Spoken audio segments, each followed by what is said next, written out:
उत्तर प्रदेश सरकार तो सबसे ज़्यादा अपना जो भी विकास है वो एकदम लॉ ऑर्डर को मानती है, तो उसको आप किस तरह देखते हैं इस नज़रिए नहीं में? नहीं, ये विफलता का प्रमाण है उनके लॉ एंड ऑर्डर का।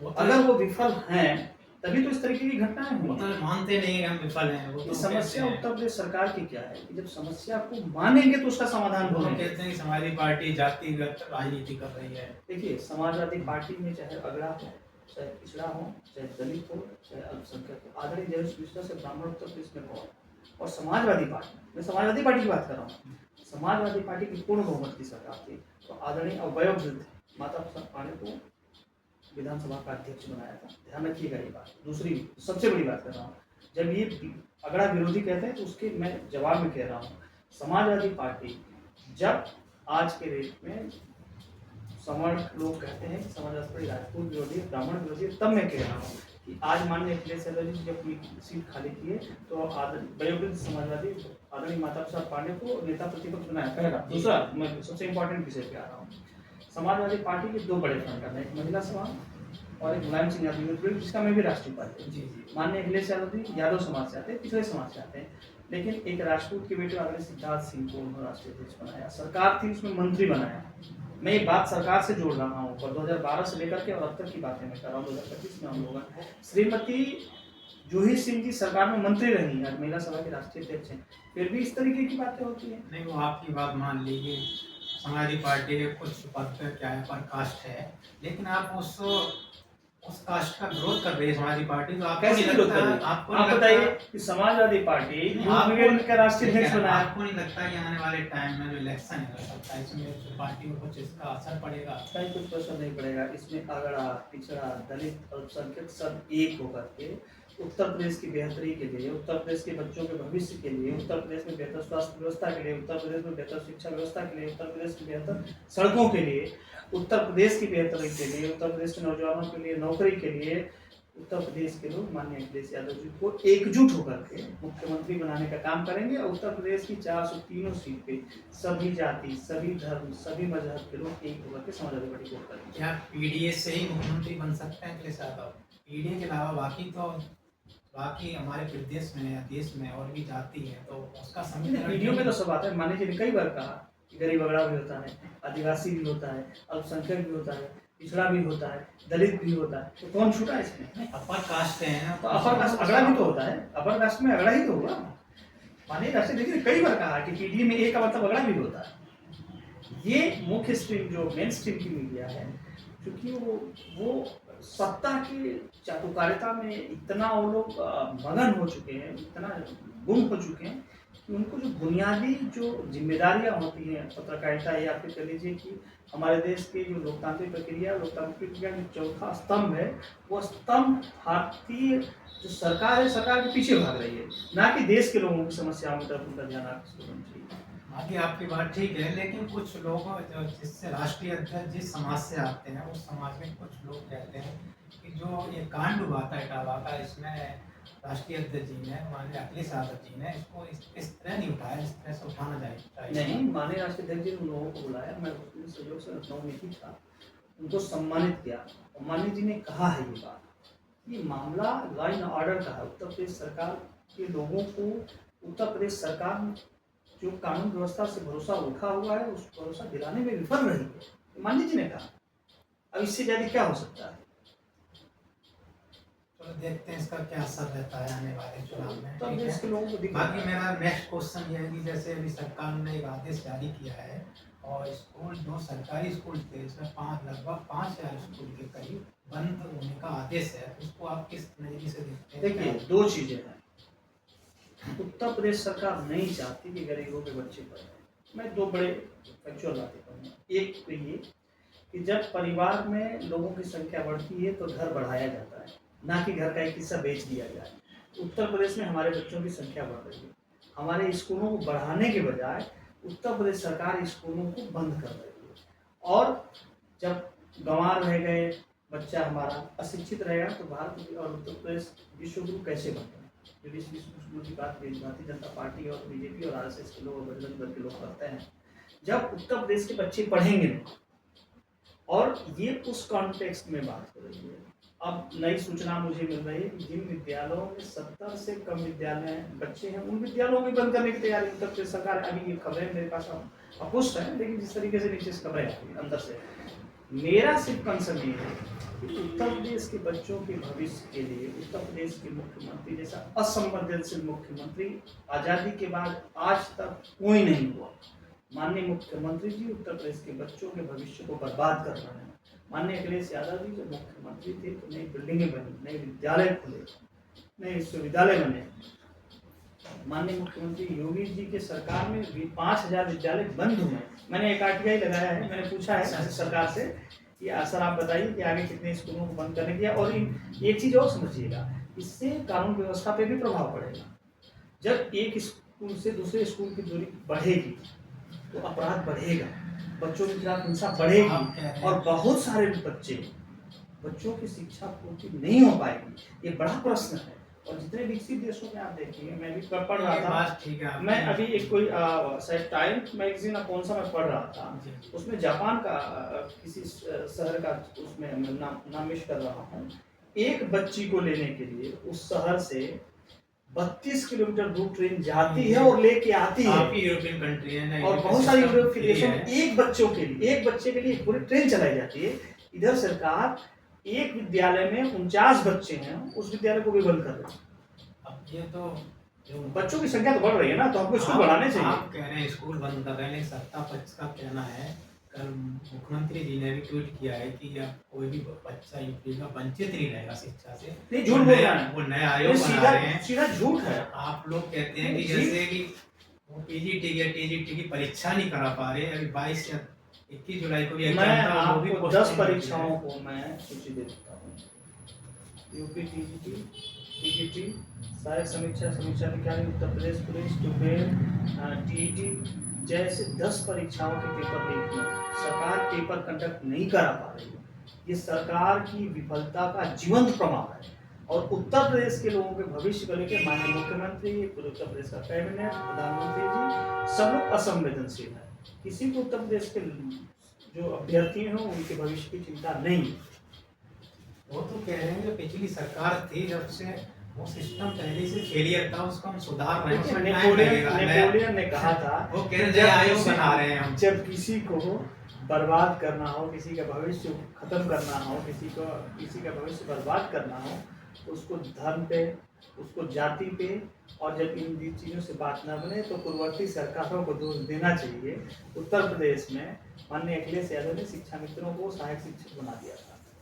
माननीय योगी जी आए, 10,000 रुपये मानदेय समय पे नहीं जा पा रहा है, और वो जब आंदोलनरत है तो उनको लाठियां मारी जा रही है। तो ये उत्तर प्रदेश की कानून व्यवस्था और उत्तर प्रदेश की सरकार के सोच का परिणाम है कि उत्तर प्रदेश जो उत्तम प्रदेश बनने की तरफ था वो राजद प्रदेश बन गया है। चलो देखते हैं कि शिक्षा में कितना बदलाव सत्ता पक्ष लाते, विपक्ष का जो कहना है वो कितना सही होता है, ये आने वाले टाइम में पता चलेगा। अब हम आपको नेक्स्ट क्वेश्चन करते हैं कि जो सुल्तानपुर में घटना हुई है, जो कि समाजवादी पार्टी के ही नेता है सुनील यादव, उनका हत्या कर दी गई, तो उसको उस प्रकरण को आप किस तरह देखते हैं? देखिए, इसमें भारतीय जनता पार्टी का बहुत घृणित षड्यंत्र है। विपक्ष के नेताओं को कैसे बदनाम होता है। यदि माननीय राष्ट्रीय अध्यक्ष इस मुद्दे पे बोलते हैं तो कहेंगे कि समाजवादी पार्टी पीडीए का नारा दे करके माननीय अखिलेश यादव यादवों का पक्ष कर रहा है, चूँकि उसमें आरोप जिन पे हो रहे हैं वो भी हमारी पार्टी से जुड़े हुए हैं।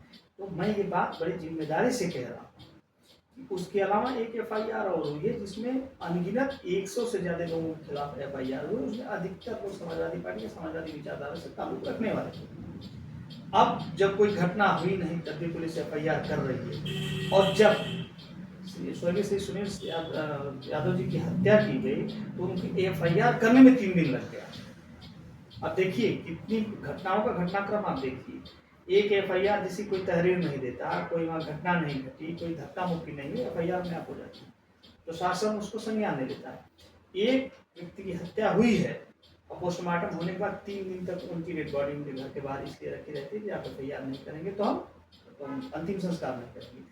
ये एक ही सरकार के, एक ही थाना के, एक ही जनपद के अंदर की कानून व्यवस्था की स्थिति है।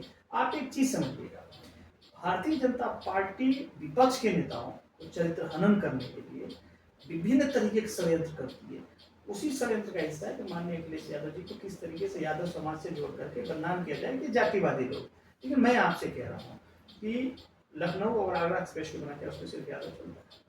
इतनी सारी यूनिवर्सिटियाँ बनी, उत्तर प्रदेश के 40 जनपद 4 लेन से मुख्यालय से जुड़े, लखनऊ से जुड़े। आप बताइए उसमें सिर्फ यादव चलता है क्या? जितने मेडिकल कॉलेज बने, आप JPNIC देखिए, उतनी बड़ी बिल्डिंग बनी है, सैकड़ों करोड़ रुपए लगे हुए।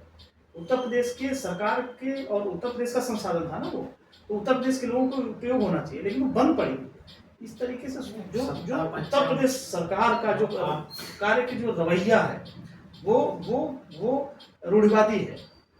राजनीतिक जो कहते हैं रूढ़िवाद से ग्रसित होकर के कार्यवाहियां की जा रही हैं। उनका भी ये कहना है कि मान कि अखिलेश यादव जी ने आगरा से लखनऊ के लिए एक्सप्रेस बनाया, उससे आगे उन्होंने भी तो एक्सप्रेस बनाया और काफ़ी एक्सप्रेस में बना रहे हैं और कई एक्सप्रेस पे मुझे एक ऐसा एक्सप्रेस बता दीजिए जो उस स्तर का हो, जिसकी गुणवत्ता अंतर्राष्ट्रीय स्तर का हो, जो समाजवादी एक्सप्रेस बना जो आगरा से लखनऊ है। पूर्वांचल एक्सप्रेस की जो बात करते हैं उसकी लाइन एक्विजिशन समाजवादी पार्टी ने किया, अलाइनमेंट से समाजवादी पार्टी ने। अलग बात है कि इन्होंने बाद में आकर के उसका अलाइनमेंट चेंज कर दिया और उसका परिणाम ये है कि आए दिन कहीं न कहीं सड़कें खिसकती रहती है, उसको रिपेयर करना पड़ रहा है। लेकिन लखनऊ और आगरा एक्सप्रेस वे आज भी वैसे का वैसे पड़ा हुआ है और जो उस पेपर चलता है माननीय अखिलेश यादव को धन्यवाद करता है। और हम माननीय अखिलेश यादव जी का धन्यवाद करते हैं कि उत्तर प्रदेश को मेट्रो देने के लिए, उत्तर प्रदेश के मुख्यालयों को, जनपद मुख्यालयों को प्रदेश मुख्यालयों से जोड़ने के लिए माननीय अखिलेश यादव का इसलिए हम लोग धन्यवाद करते हैं कि उन्होंने दुनिया का सबसे बेस्ट रिस्पांस सिस्टम 1090 दिया महिलाओं के लिए। हम अखिलेश यादव जी का इसलिए धन्यवाद करते हैं कि उन्होंने डायल 100 दिया, जो आज के डेट में उत्तर प्रदेश के माननीय मुख्यमंत्री जी 112 कर दिया। हम माननीय अखिलेश यादव जी का इसलिए धन्यवाद करते हैं कि उन्होंने आगरा पूर्वांचल एक्सप्रेसवे दिया। हम अखिलेश यादव जी का इसलिए धन्यवाद देते हैं कि उन्होंने पूर्वांचल एक्सप्रेसवे की संकल्पना करी, उसको फंड दिया, उसका लैंड एक्विजिशन किया। इस तरह की बहुत सारे योजनाएं गिनाने उस समय कब सरकारें आती हैं काम करती हैं तो है, लेकिन यूपी में सबसे पहले एक्सप्रेसवे का जो विकास था वो मायावती जी ने करा था, जो आगरा नोएडा से आगरा तक, फिर उसके बाद अखिलेश जी ने करा, आगरा से लखनऊ, उसके बाद योगी जी भी कर रहे हैं। ऐसा अभी सरकार है उनकी और भी काम करेंगे वो। अब हम बिहार इलेक्शन पे चलते हैं, यहाँ पर काफ़ी उठक हो रही है, काफ़ी प्रोटेस्ट हो रही है, रैलियाँ हो रही हैं, और खासकर जो प्रोटेस्ट हो रही है वो पार्टी के खिलाफ नहीं हो रही, प्रोटेस्ट एक कमीशन के खिलाफ ही होने लगी है, इलेक्शन कमीशन के खिलाफ। इसको किस तरह देखते हैं चांद भाई? मैं इस पे दो चीज़ें बड़ी रिमार्केबल तरीके से करूँ। एक चुनाव आयोग, दूसरा भारतीय जनता पार्टी। मुझे एक बात नहीं समझ में आती, आप जैसे कोई भी प्रश्न चुनाव आयोग से करेंगे तो चुनाव आयोग जवाब नहीं देता, जवाब देने आती भारतीय जनता पार्टी। ये चुनाव आयोग और भारतीय जनता पार्टी के बीच में क्या गठजोड़ है, ये मुझे आज तक समझ में नहीं आया। बल्कि देश की जनता ये जरूर कहती है कि चुनाव आयोग भारतीय जनता पार्टी का अलायंस बन रहा है, ये सच्चाई है। अब सुन लीजिए, सन 2002 में भी इस तरीके के हुआ ऐसा ही, तब तो कोई विरोध नहीं हुआ। और जब दिल्ली में, इसी दिल्ली में CA और NRC की विरोध हम लोग कर रहे थे, CA NRC की बातें हो रही थी, ये बात कहा गया कि भारतीय जनता पार्टी अपने लोगों को, नागरिकता को रखेगी और जो विपक्ष के वोटर हैं उनको दूर करेगी। वही कार्यक्रम चुनाव आयोग के माध्यम से, जब बीजेपी बिहार को हार रही है तो षड्यंत्र FIR के माध्यम से चुनाव आयोग का दुरुपयोग करके चुनाव जीतना चाहती है। इसी चुनाव आयोग ने एक ही सर्कुलर में 8 बदलाव किए और 8 बार किए, और सुप्रीम कोर्ट के गर्दन दबाने के बाद सुप्रीम कोर्ट ने कान पकड़ के कहा चुनाव आयोग से कि जिस आधार कार्ड से देश की 90% जो योजनाएं चलती है या संचालित होती है, उसी आधार कार्ड को आप नहीं मानोगे, उसी जॉब कार्ड को आपको नहीं मानोगे, आप बैंक पासबुक नहीं मानोगे। सिर्फ आपको पासपोर्ट चाहिए तो आप मुझे, मेरे पास मेरे ग्रैंडफादर की उम्र 99 साल, उनका जन्म प्रमाण पत्र नहीं है। मेरे फादर हैं, सरकारी सेवा में हैं, ग्रैंडफादर भी हमारी सरकारी सेवा से सेवानिवृत्त हैं, दोनों लोगों का नहीं है। मेरा खुद का नहीं है जन्म प्रमाण पत्र, मैं 32 या 35 साल का हूँ। तो मैं इसलिए कह रहा हूँ, मेरे बच्चों का मेरे पास है, मेरी पत्नी का भी नहीं है, मेरी माँ का नहीं है, मेरी ग्रैंड मदर का नहीं है, तो क्या हम इनको छोड़ दूँ?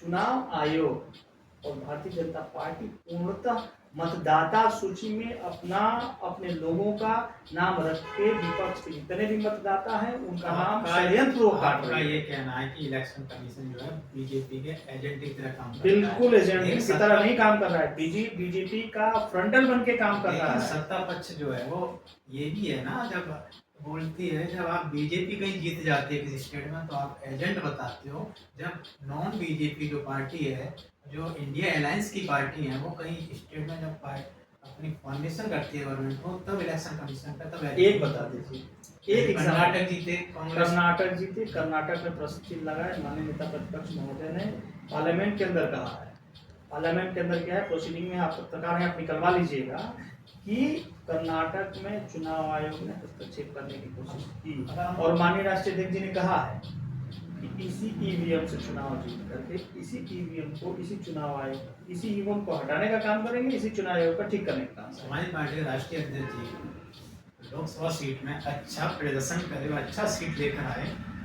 वो भी तो ईवीएम के थ्रू वोट पड़ा उसमें, तो आप कैसे प्रश्न चिन्ह लगा सकती हैं? मैं प्रश्न चिन्ह लगा रहा हूँ। हम समाजवादी लोगों को लगभग 8 से 10 सीटों पर बेईमानी करके अभी भी हराया गया।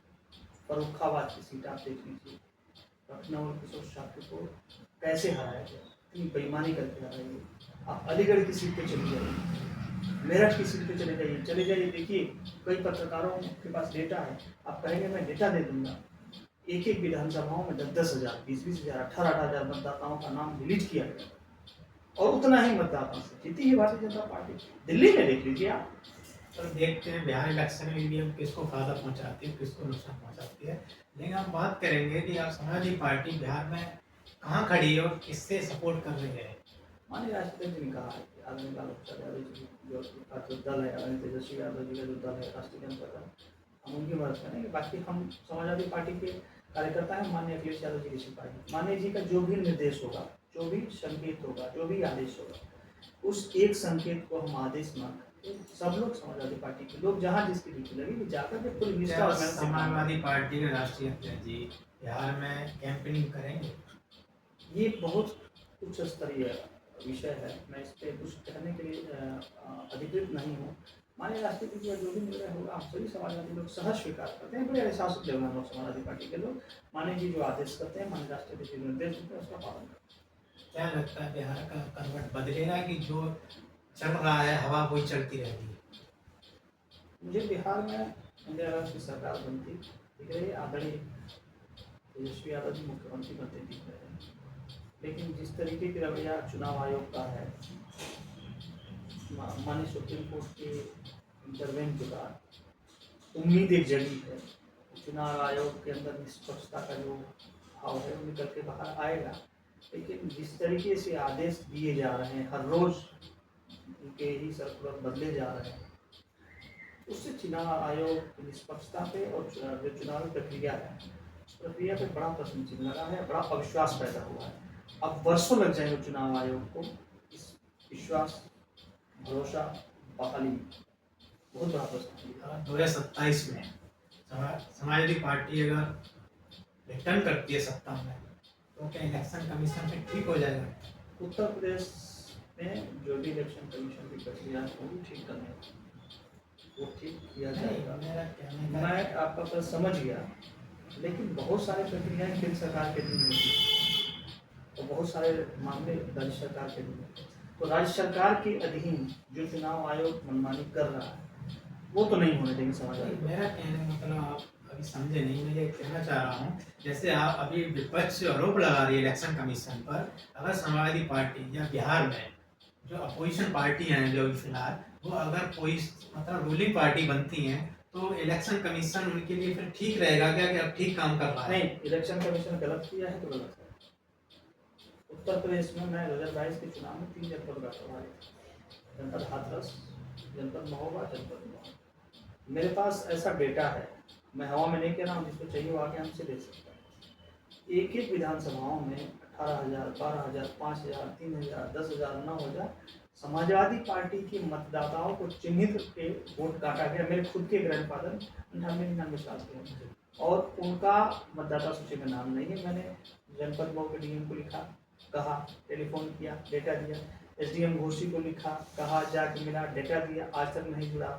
भारत के चुनाव आयोग को हमने लिखा, दिया, लिख के दिया, नहीं जुड़ा। तो ये इनकी कार्यशैली है। मैंने यहाँ तक पूछा कि कौन जिम्मेदार है, तो सीधा तो बता दो, हम उसे FIR करवाएंगे। आज तक चुनाव आयोग मेरे RTI का जवाब नहीं दे पाया।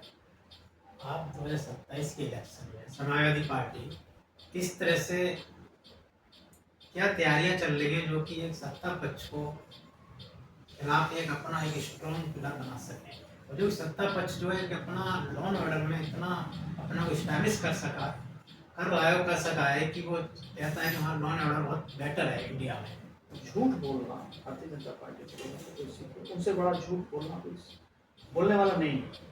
और समाजवादी पार्टी मानती है कि सकारात्मक राजनीति होनी चाहिए, जो भारतीय जनता पार्टी में एक बात। रही बात लॉ एंड ऑर्डर का विषय, लॉ एंड ऑर्डर आप अभी 2 दिन पहले देखें, समाजवादी पार्टी के एक साथी हमारे मारे गए। आज एक मेरे पास वीडियो जौनपुर की आई है, जिसमें 2 लोग मिलकर एक व्यक्ति को लाठी से मार रहे हैं। आप कहेंगे वो वीडियो में करता है। इस तरीके की जो घटनाओं का अचानक बाढ़ सी आ गई उत्तर प्रदेश में, मतलब अपराधियों के हौसले बुलंद है, कानून व्यवस्था नाम की कोई चीज उत्तर प्रदेश में नहीं है, और अपराधियों पे कानून का भय नहीं है। और जब उत्तर प्रदेश के मुख्यमंत्री के ऊपर, माननीय मुख्यमंत्री के ऊपर गंभीर धाराओं में FIR, उप मुख्यमंत्री के ऊपर गंभीर धाराओं में FIR है, और जब इस परिवेश में आप जब बात करते हैं कि उत्तर प्रदेश के माननीय मुख्यमंत्री का ये घोषणा है, तो आप ये मानिए कि माननीय मुख्यमंत्री जी झूठ बोल रहे हैं, और उत्तर प्रदेश के माननीय मुख्यमंत्री के आंकड़ा हवा हवाई है। उन्होंने कहा जो JCB मॉडल है वो काफ़ी फेमस है उत्तर प्रदेश में, नहीं उत्तर प्रदेश के बाहर भी काफ़ी फेमस है, तो उससे कैसे मुकाबला करेंगे? उत्तर प्रदेश क्वेश्चन मेरा ये है। दूसरा, इसका आप आंसर दीजिए, फिर इसी संबंधित दूसरा क्वेश्चन है मेरा।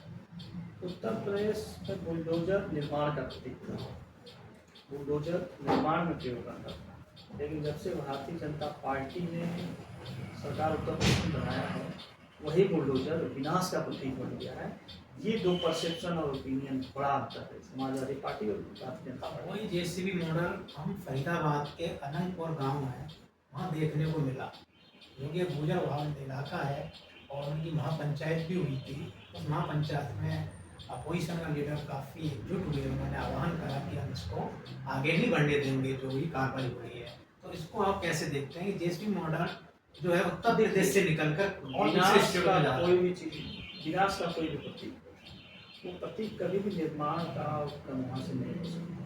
JCB का जो मॉडल बना है, जो बुलडोजर मॉडल बना है, वो विनाश का मॉडल बना है। आपके हमारे खिलाफ कुछ FIR हुआ, आप हमारी मकान नहीं तोड़, इसलिए कि जब न्यायालय से हमको सजा होगी, न्यायालय जो निर्देश देगा, जो भी आदेश होगा, जो भी फैसला होगा, उसके बाद कार्रवाई। पुलिस प्रक्रिया का हिस्सा है, पुलिस न्याय नहीं कर सकती। पुलिस का काम है कि आप तथ्य को कोर्ट के सामने प्रस्तुत करें। एक बात जो आप कह रहे हैं कि अभी पश्चिमी यूपी में हुआ है, पूरे उत्तर प्रदेश में एक एक करके, चाहे राजभर हो, चाहे पटेल हो, चाहे यादव हो, चाहे मुसलमान हो, चाहे गुजर हो, चाहे जाट हो, एक बिरादरी बता दीजिए जिनका घर, चाहे ब्राह्मण हो, ये घर नहीं तोड़ा गया, और उसमें भारतीय जनता पार्टी के भी लोग हैं। मतलब साफ है कि नंबर सबका आएगा। हमारा समाजवादियों का एक प्रयास है कि जहाँ भी अन्याय हो, अन्याय के खिलाफ अपनी ताकत एक करें, इस अन्याय से लड़ें, और उत्तर प्रदेश के लोगों को न्याय मिले ये सुनिश्चित कराएं। विपक्ष में रहते हुए सदन से लेकर के सड़क तक समाजवादी लोग संघर्ष से प्रवृत्त हैं, और इस संघर्ष का परिणाम यह है कि उत्तर प्रदेश में समाजवादी पार्टी के नेताओं के ऊपर, समाजवादी पार्टी के कार्यकर्ताओं के ऊपर अन्याय के खिलाफ आवाज बुलंद करने पे FIR हुआ। आप समझिएगा कितना बड़ा माइंडसेट। अभी समाजवादी पार्टी के नेता सभापति यादव के खिलाफ और कुलदीप जनवादी के खिलाफ, इस तरीके के बहुत सारे साथियों, 100 से ज़्यादा साथी जो समाजवादी पार्टी से जुड़े हैं, समाजवादी विचारधारा से जुड़े लोग हैं। बहुत सारे लोग समाजवादी पार्टी और समाजवादी विचारधारा से नहीं जुड़े हुए हैं, सामाजिक व्यक्ति, उनके खिलाफ भी सुल्तानपुर में FIR हुआ है, और ये FIR बिना तहरीर के हुआ। और जो हत्या हुई उसके FIR के बाद, मेडिकल रिपोर्ट के बाद FIR होने में 3 दिन लगा। ये भारतीय जनता पार्टी और माननीय योगी जी का कानून व्यवस्था है, और ये कानून व्यवस्था में ये बड़ा बदलाव है। ये जो एक तरफा कार्य प्रणाली है, ये बड़ा योगी जी और उनके जो भी मिनिस्टर हैं वो कहते हैं, वो अटैक करते हैं समाजवादी पार्टी, बोलते हैं कि इन्हीं के नेता और इन्हीं के कार्यकर्ता ही उत्पाद कर रहे हैं उत्तर प्रदेश में, इनको कंट्रोल कर रहे हैं और इनका समय लगेगा। माननीय अखिलेश यादव जी के खिलाफ एक भी FIR नहीं, मान्य श्री शिवपाल सिंह यादव जी के खिलाफ एक भी एफआईआर नहीं, मान्य तुषाराम पाल यादव जी के खिलाफ एक भी एफआईआर नहीं, मान्य आदरणीय धर्मेंद्र यादव जी के खिलाफ एक भी एफआईआर नहीं है, आदरणीय आदित्य यादव के खिलाफ एक भी एफआईआर नहीं है, आदरणीय अभिषेक यादव अंशु जी के खिलाफ एक भी एफआईआर नहीं है, श्रीमती डिम्पल यादव जी के खिलाफ एक भी एफआईआर नहीं है। माननीय योगी जी ने अपने खुद के एफआईआर कहेंगे तो मैं सूची दे दूंगा, पेज कम पड़ जाता है, खुद के वापस किए। माननीय मुख्यमंत्री श्री केशव प्रसाद मौर्य जी के खिलाफ एफआईआर है, माननीय उप मुख्यमंत्री जो पाठक जी हैं उनके खिलाफ एफआईआर। मैं कह तो रहा हूँ, आप हमारे नेता के खिलाफ एक एफआईआर बता दो और हम आपके खिलाफ दर्जनों एफआईआर की प्रमाण देने के लिए का ये सिलसिला चलता रहेगा। बाकी मैं आपसे एक क्वेश्चन पूछेंगे कि आप अपने नेता जो है आपके राष्ट्रीय अध्यक्ष अखिलेश यादव जी के बारे में क्या कहेंगे, किस तरह से पहले से और अब में क्या चेंजिंग आया? पहले माननीय राष्ट्रपति जी विकास पूछते हैं और विकास के साथ साथ उत्तर प्रदेश के भविष्य, जो बच्चों के भविष्य के चिंतक के रूप में नजर आते हैं। विकास तो है साथ, बच्चों का भविष्य बेहतर करने के लिए और हमें क्या छूट दिया और बेहतर क्या करना चाहिए, तभी तो उन्होंने कहा कि चैंपियन आईसी हम खरीद लेंगे। ये बड़ी बात है एक राजनीतिक दल के लिए। और जब एक भी बच्चे को खरोच आती है तो माननीय अखिलेश यादव जी दुखी होते हैं, मैंने देखा है। नहीं चाहते कि एक भी बच्चे कुपोषण का शिकार हो, वो नहीं चाहते कि हमारा उत्तर प्रदेश का एक भी बच्चा अशिक्षित हो, किसी जाति का हो, किसी धर्म का हो। आप अभी एक घटना आई थी गोरखपुर में, ब्राह्मण समाज की दिक्कत, उन्होंने कहा कि हम फीस देंगे, बाद में मैं जानता हूँ बच्ची को किस दबाव में उस बात से पलटना पड़ा, लेकिन वो बिटिया गोरखपुर की थी, माननीय मुख्यमंत्री जी वहीं के हैं। ऐसी घटना आई कैसे, हुई कैसे? समाजवादी पार्टी विपक्ष में होने के बाद भी अपनी जिम्मेदारियों का पूर्णतः निर्वहन कर रही है। माना जाए जो पीडीए अखिलेश यादव जी ने फॉर्मेशन करा था बिफोर लोकसभा इलेक्शन से पहले, वो कहीं हद तक कामयाबी उन्हें मिली, सीटें अच्छी मिली उन्हें और देश की तीसरे नंबर की पार्टी वो बनी। क्या लगता है जो पीडीए के थ्रू जो एमपी उनके बने उसको अगर कन्वर्ट कर दिया जाए विधानसभा में एमएलए के रूप में, क्या उतने एमएलए बन पाएंगे 27 में? समाजवादी पार्टी पूर्ण बहुमत की सरकार बनाने जा रही है उत्तर प्रदेश में, पूर्ण बहुमत की सरकार। किस तरह बनाएंगे, क्या फॉर्मूला कुछ बताएंगे हमारे दर्शकों को? रणनीति मीडिया के सामने डिस्कस की जाती है और माननीय राष्ट्रपति जी रणनीति में काम कर रहे हैं, हम कार्यकर्ता हैं। हम रणनीति जो माननीय राष्ट्रपति जी बनाएंगे, रणनीति में जो हमें निर्देश मिलेगा माननीय राष्ट्रपति, हम लोग एक शब्द जानते हैं, माननीय राष्ट्रपति जी का निर्देश, जहाँ जैसे कहेंगे अनुशासित सिपाही। ये थे हमारे साथ मनोज यादव जी, समाजवादी पार्टी यूपीए के राष्ट्रीय उपाध्यक्ष और काफ़ी सक्रिय रूप से उत्तर प्रदेश में काम कर रहे हैं। काफ़ी जो लोग हैं अभी मथुरा, हाथरस और लखनऊ से अभी वहाँ पर काम कर रहे हैं। उसके बाद आगे पार्टी क्या जिम्मेदारी देती है वहाँ जाएंगे। आज की चर्चा यही समाप्त होती है। धन्यवाद।